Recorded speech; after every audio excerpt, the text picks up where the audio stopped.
ഇന്ന് സ്വർണ്ണ വിപണി അല്പം കൂടി ഉയർന്നിരിക്കുകയാണ്. ഇന്നലെ വൈകുന്നേരം വന്ന പ്രധാന US ഡാറ്റ ഡിസംബറിൽ US ഫെഡറൽ റിസർവ് പലിശ നിരക്ക് കുറക്കുമെന്ന പ്രതീക്ഷകളെ തടയുന്നതായിരുന്നില്ല.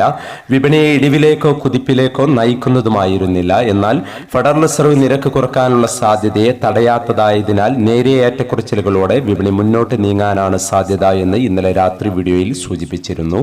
ഈ നേരിയ മുൻതൂക്കത്തോടെ ഇന്ന് വിപണി അല്പം ഉയർന്നിരിക്കുകയാണ്. എന്നാൽ മറ്റൊരു കാര്യം സൂചിപ്പിക്കാനുള്ളത്, റഷ്യ യുക്രൈൻ സമാധാന പദ്ധതിയിൽ പുരോഗതി എന്ന വാർത്തകൾ പുറത്തുവരുന്നു.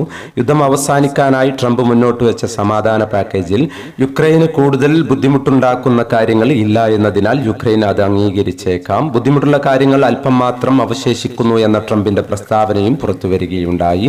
റഷ്യയും ഇത് അംഗീകരിക്കേണ്ടതുണ്ട്. തുടർ ചർച്ചകൾ നടന്നാൽ മാത്രമേ പുരോഗതി ഉണ്ടാവൂ.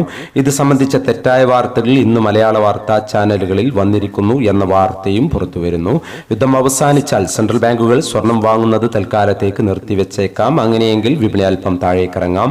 പക്ഷേ അതിന് സമയമെടുത്തേക്കാം എന്നുകൂടി സൂചിപ്പിക്കുകയാണ്. ഇന്നലെ രാവിലെ സ്വർണ്ണവില പ്രഖ്യാപിക്കുമ്പോൾ അന്താരാഷ്ട്ര മാർക്കറ്റിൽ ഔൺസിന് $4,144 പരിധിയിലായിരുന്ന സ്വർണ്ണവില ഇന്നലെ രാത്രി വീഡിയോ ചെയ്യുമ്പോൾ നേരിയ ഉയർച്ചയോടെ $4,152 പരിധിയിലായിരുന്നു.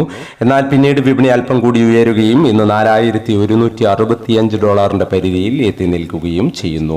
ഇന്നലെ രാത്രി തങ്കവില ഗ്രാമിന് 12,340 രൂപയായിരുന്നു. വൈകി വരുന്ന ഇന്നത്തെ തങ്കവില 11 മണിയോടെ കമന്റ് ബോക്സിൽ പിൻ ചെയ്യുന്നതാണ്. എല്ലാ വ്യൂവേഴ്സിൽ നിന്നും ഒരു ലൈക്ക് പ്രതീക്ഷിച്ചുകൊണ്ട് ഇന്നത്തെ സ്വർണ്ണവില നോക്കാം. ഇന്ന് പവന് 640 രൂപ കൂടി. ഇന്ന് 26/11/2025.